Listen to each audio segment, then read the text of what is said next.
নমস্কাৰ নমস্কাৰ তোমালোক সকলোকে আমাৰ ইউটিউব চেনেলৰ অন্য এটা ভিডিঅ'লৈ স্বাগতম জনাইছোঁ। তো আজি আমি ক্লাছ 8ৰ Bal Gangadhar Tilak the father of the Indian national movement এই পাঠটোৰ দ্বিতীয় খণ্ডটো লৈ আমি যাম। ইয়াৰ আগৰ এটা ভিডিঅ'ত আধালৈকে অলৰেডি বুজোৱা হৈছে, তো আজি আমি তাৰ পাছৰখিনিৰ পৰা চাম। তো ইয়াৰ আগৰ যিটো ভিডিঅ' আছিলে তাত ইমানখিনিলৈকে কৰা হৈছে। তো তোমালোকে ইয়াৰ লিংকটো পাই যাবা বা ইয়াতো স্ক্ৰীণত দেখা পাব পাৰা। তো ক্লিক কৰিলে চাব পাৰিবা। তো আজি আমি তাৰ পিছৰ পৰা চাম, ঠিক আছে। তো ইয়াৰ যদি আমি নেক্সট লাইনটো চাওঁ, তাৰ পাছৰ যিটো পেৰাগ্ৰাফ আছে, তো ইয়াত কৈছে যে he join the Indian national Congress in 1890। তো হি মিনছ ইয়াত কাক কৈছে? বাল গংগাধৰ তিলক দেৱক কোৱা হৈছে যে তেওঁ ইণ্ডিয়ান নেশ্যনেল কংগ্ৰেছ কিমান চনত জইন কৰিছিলে? 1890 চনত জইন কৰিছিলে, ঠিক আছে।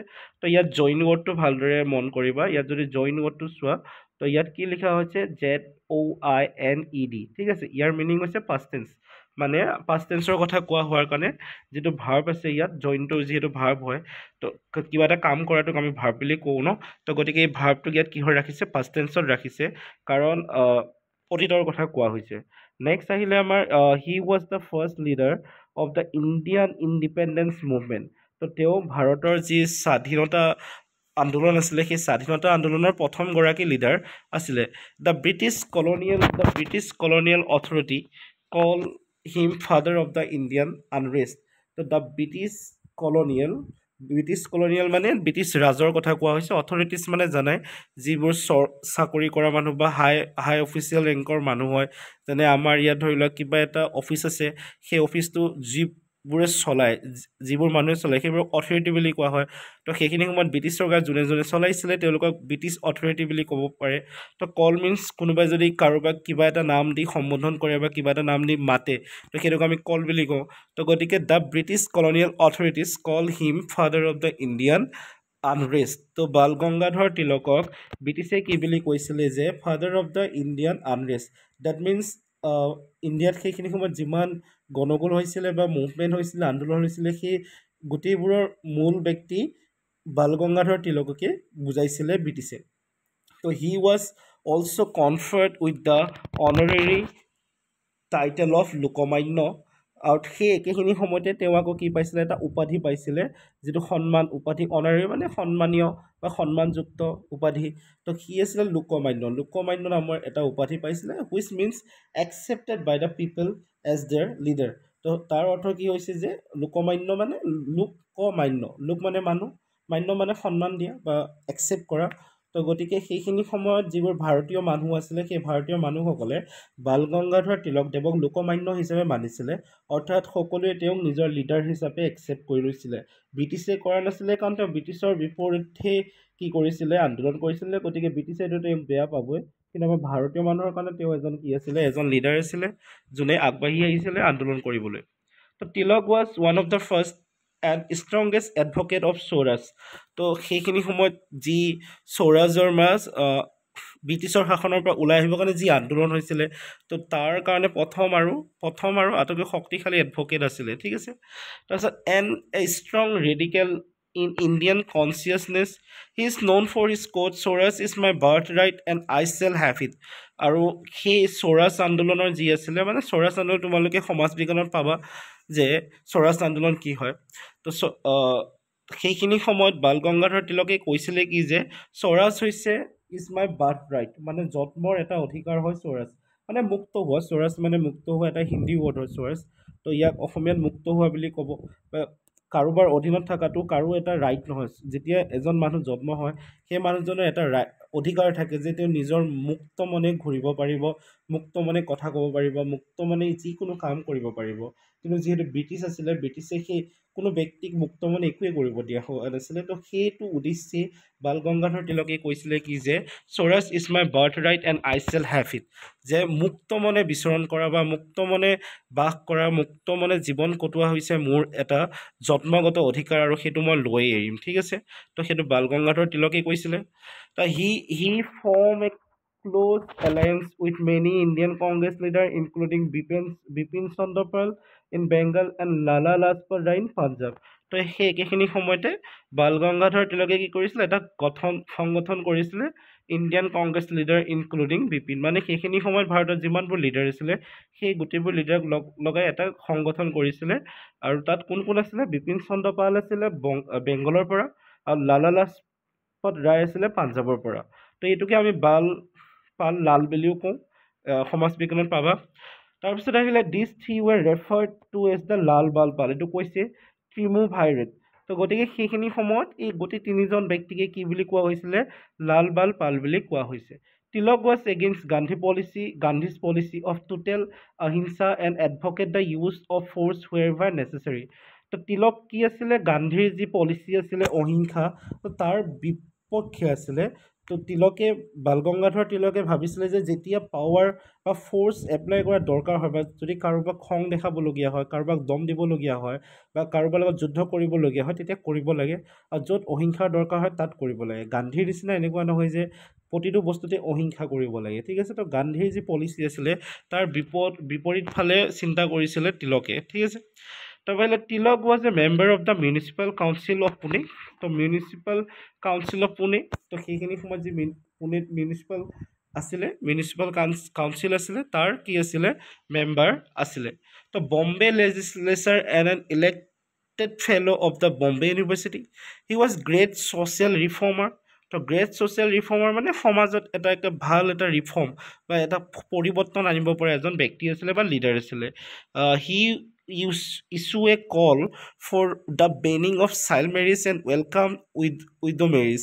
তো গতিকে বাল গংগাধৰ তিলকে এজন এনেকুৱা ব্যক্তি আছিলে যোনে বাল্য বিবাহ বন্ধ কৰিবৰ কাৰণে কৈছিলে, আৰু যিবোৰ গিৰিয়েক মৰি যোৱাৰ পিছত যিবোৰ বিধৱা আছিলে সেইসকলক বিবাহ কৰাটো এটা আৰম্ভ কৰিছিলে, বা সেইটো ষ্টাৰ্ট কৰিছিলে কোনে? বাল গংগাধৰ তিলকদেৱে। কাৰণ সমাজত এইবোৰ তেতিয়া কি আছিলে? এটা টেবু আছিলে, মানে যিবোৰ মানুহে সামাজিক হিচাপে বেয়া বুলি ভাবিছিলে। তো গতিকে বাল গংগাধৰ তিলকে সেইবোৰ আঁতৰাবৰ কাৰণে চেষ্টা কৰিছিলে, ঠিক আছে। In 1897, Tilak was charged with writing articles instigating people to rise against the government and to break the laws and disturb the peace. He was sentenced to rigorous imprisonment for 1.5 years. তো গতিকে in 1897 তিলকক কি কৰিলে? তিলকক কি অপৰাধত arrest কৰিলে? যে তেওঁ এটা আৰ্টিকল লিখিছিলে, যিটো আৰ্টিকেলে সেইখিনি সময়ত মানুহবোৰক কি কৰিছিলে? ইনষ্টিগেট কৰিছিলে, মানে আন্দোলন কৰিবৰ কাৰণে উৎসাহ দিছিলে। গভৰ্ণমেণ্টৰ এগেইনষ্টত, মানে ব্ৰিটিছ চৰকাৰৰ এগেইনষ্টত দিছিলে, আৰু যাৰ ফলত কি হৈছিলে? Break the laws and disturb the peace. তো ব্ৰিটিছ চৰকাৰে কৈছিলে যে বাল গংগাধৰ তিলকে এনেকুৱা এটা আৰ্টিকেল লিখিছিলে, কিবা মেগাজিন হওক বা নিউজ পেপাৰত হওক, যাৰ যোগেদি জনসাধাৰণ কি হৈছিলে? বহুত উৎসাহ হৈ গৈছিলে, তো আন্দোলন কৰিছিলে, যাৰ কাৰণে গভৰ্ণমেণ্টৰ যি ল' আছিলে সেইবোৰ ভাঙিছিলে, বা সেইখিনি সময়ত যি শান্তি আছিলে সেইবোৰ ভাঙিছিলে। এইবোৰ কথা কোনে কৈছে? ব্ৰিটিছে কৈছে, ঠিক আছে। কাৰণ ব্ৰিটিছৰ বিপক্ষে কোনোবাই যদি আন্দোলন কৰে তো ব্ৰিটিছে অভিয়াছলি কি পাব? বেয়া পাব। আৰু তেওঁ কি কৰিছিলে? He was sentence to ৰিগৰাছ imprisonment, মানে বহুত এটা শাস্তি দিছিলে তেওঁক, মানে ফৰ 1.5 year। একচুৱেলি এইটো যদি আমি চাবলৈ যাওঁ 1.5 বছৰৰ কাৰণে তেওঁক জেলত ৰাখিছিলে, কিন্তু ইয়াত যিহেতু ৰিগৰাছ ৱৰ্ডটো ইউজ কৰিছে, ডেট মিনছ তেওঁক জেলত বহুত অত্যাচাৰ কৰা হৈছিলে, ঠিক আছে। তো after his release in 1898 Tilak launch স্বদেশী মুভমেণ্ট। আৰু তিলক মানে বাল গংগাধৰ তিলক যেতিয়াই ক'ৰ পৰা ওলাইছিলে? জেলৰ পৰা ওলাইছিলে। তাৰ লগে লগে 1898 চনত কি ষ্টাৰ্ট কৰিছিলে? স্বদেশী মুভমেণ্ট ষ্টাৰ্ট কৰিছিলে। Through newspaper and lecture, Tilak spread the message to each and every villages in Maharashtra. Meanwhile, Congress was split into two camps, moderate and radicals. তো চোৱা, সেইখিনি সময়ত যিহেতু কোনো টিভি নাছিলে, মোবাইল নাছিলে, তেনেকুৱা ধৰণৰ কোনো সাধন নাছিলে যে নিজৰ বাৰ্তাবোৰ বেলেগলৈ আমি প্ৰেৰণ কৰিম। তো এটা আছিলে, সাধন আছিলে সেইখিনি সময়ত, সেইটো হৈছে নিউজ পেপাৰ বা মেগাজিন। তো গতিকে তিলকে কি কৰিলে? কিছুমান মেছেজ লিখিবৰ কাৰণে চেষ্টা কৰিলে, নিউজ পেপাৰত হওক বা লেকচাৰত হওক লিখি পেলাই প্ৰতিখন গাঁৱতে বিয়পাবলৈ চালে, যাতে মানুহবোৰে ব্ৰিটিছ শাসনৰ বিপক্ষে যুঁজ কৰিবলৈ, আন্দোলন কৰিবলৈ আগবাঢ়ি আহে। আৰু সেই একেখিনি সময়তে যি কংগ্ৰেছ আছিলে, কংগ্ৰেছ মানে এটা গোট, আৰু লিডাৰবোৰৰ যিবোৰ গোট আছিলে সেই গোটবোৰ। তো গতিকে তাৰ মাজত দুটা ভাগ হৈ গ'ল, এটা হ'ল তোমালোকৰ মডাৰেট আৰু এটা হ'ল ৰেডিকেল। মডাৰেট মানে যোনে ধৰি লোৱা তোমাৰ বেছিকৈ হাই কাজিয়া কৰিব নিবিচাৰে, অহিংসা পথ ল'ব বিচাৰে, বা কথা বাৰ্তাৰে বস্তুবোৰ সমাধান কৰিব বিচাৰে আৰু ৰেডিকেল মানে হৈছে যোনে ইমান কথা বাৰ্তা বুজি নাপায় কিবা যদি কোনোবাই ক'ৰবাত যদি আঘাত কৰিছে তেওঁ তাৰ এনচাৰত কি কৰিব আঘাত কৰিব ধৰি লোৱা মানে অহিংসাবাদী বুলি ক'ব পাৰে আৰু মডাৰেট মানে ইমান যুদ্ধ বিগ্ৰহ কৰি ভাল নাপায় বা আন্দোলন কৰি ভাল নাপায় কিন্তু ৰেডিকেলবিলাক এনেকুৱা নহয় কিবা এটা কথা হ'লে ৰেডিকেল কৰিব তেনেকুৱা ধৰণৰ আৰু তো ৰেডিকেল লেড বাই দ্য বাল গংগাধৰ তিলক আৰু সেইটোৱে দেখিছা নহয় ৰেডিকেলক কোনে লিড কৰিছে বাল গংগাধৰ তিলকে কাৰণ আন্দোলনকাৰী হয় বাল গংগাধৰ তিলক মহাত্মা গান্ধীৰ দৰে নহয় যে অহিংসা পথত যাব তো গতিকে বাল গংগাধৰ তিলক ৰেডিকেল গ্ৰুপত আছিলে তো Tilak opposed the moderate faction led by the Gopal Krishna আৰু যি মডাৰেট ছেকশ্যন আছিলে সেই মডাৰেট ছেকশ্যনক কোনে লিড কৰিছিলে গোপাল কৃষ্ণৰ লিড কৰিছিলে to radical war in the favour of self rule ৰেডিকেলসকল কি আছিলে ছেল্ফ ৰুলত বিশ্বাস কৰিছিলে নিজৰ আইনৰ মতে চলিব নিজৰ অধীনতে চলিব তাত বিশ্বাস কৰিছিলে while the moderate thought that time was not yet ripe for such an eventually this rift finally led to split in the Congress. Tilak was arrested on the charges of sedition in 1966 তো তিলকক আকৌ arrest কৰা হৈছিলে কিমান চনত 1906 চনত arrest কৰা হৈছিলে after the trial Tilak was sentenced to 6 years of imprisonment in Mandalay তো আকৌ সেইবাৰ কিমান বছৰৰ কাৰণে তেওঁ জেলত দিয়া হৈছিলে 6 yearsৰ কাৰণে দিয়া হৈছিলে আৰু ক'ত দিছিলে বাৰ্মাত দিছিলে বাৰ্মা মানে এতিয়া বৰ্তমান ম্যানমাৰ বুলি কোৱা হয় Tilak spend his time in prison by reading and writing তো তিলকে কি কৰিছিলে জেলত থকা সময়খিনি লিখিছিলে পঢ়িছিলে he wrote the book Gita Rahasya while he was in prison তো জেলত থকা সময়ত তেওঁ কি লিখিছিলে গীতা ৰহস্য লিখিছিলে তো Tilak was release on June 8 তো 8 তাৰিখে তেওঁক এৰি দিয়া হৈছিলে জেলৰ পৰা 1914 চনৰ after his release Tilak try to bring the two faction of Congress together আৰু তিলক যেতিয়া জেলৰ পৰা ওলাইছিলে তাৰপিছত যি কংগ্ৰেছৰ দুটা ভাগ হৈ গৈছিলে এটা মডাৰেট আৰু ৰেডিকেল হৈছিলে তো দুইটাকে লগ লগাবৰ কাৰণে চেষ্টা কৰিছিলে but his effort did not bear much fruit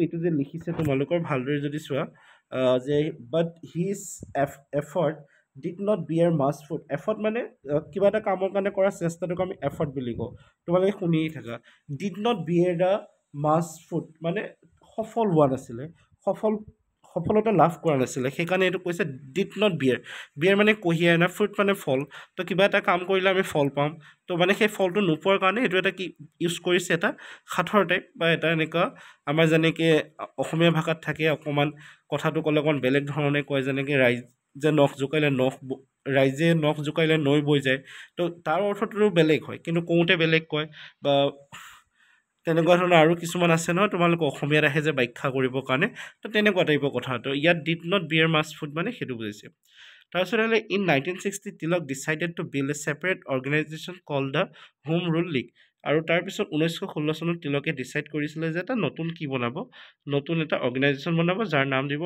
home rule league its goal was Swaraj আৰু সেই লীগটো লক্ষ্য কি আছিলে স্বৰাজ আছিলে he went from village to village and explain the aim of his league to farmer and on their hearts আৰু সেইখিনি সময়ত তিলকে কি কৈছিলে গাঁৱে গাঁৱে যে মানুহবোৰক বুজাইছিলে যে তেওঁ যিটো সংগঠন বনাইছিলে সেই সংগঠনটোৰ লক্ষ্য কি আছিলে তাৰপিছত he travel constantly in order to organise the people well fighting for people cause Bal Gangadhar Tilak died on August 1920 আৰু বাল গংগাধৰ তিলকে সেইটো একদম ৰেগুলাৰ ৱাইজ কৰিছিলে যাতে মানুহবোৰক এৱেৰ কৰিব পাৰে কি হৈ আছে কি হোৱা নাই কি কৰিব লাগিব আৰু সেইবোৰ কৰি থাকোঁতে 1920 চনৰ 1 আগষ্টৰ দিনাখন বাল গংগাধৰ তিলকৰ মৃত্যু হৈ থাকে তো এইটোৱে আছিলে আমাৰ পাঠটো ঠিক আছে ইয়াৰ পিছৰ ভিডিঅ'ত আমি ইয়াৰ এনচাৰবোৰ ডিছকাছ কৰিম তো গতিকে আজিলৈ এইখিনি থাকক তাৰপিছত আমি পিছৰখিনি পঢ়িম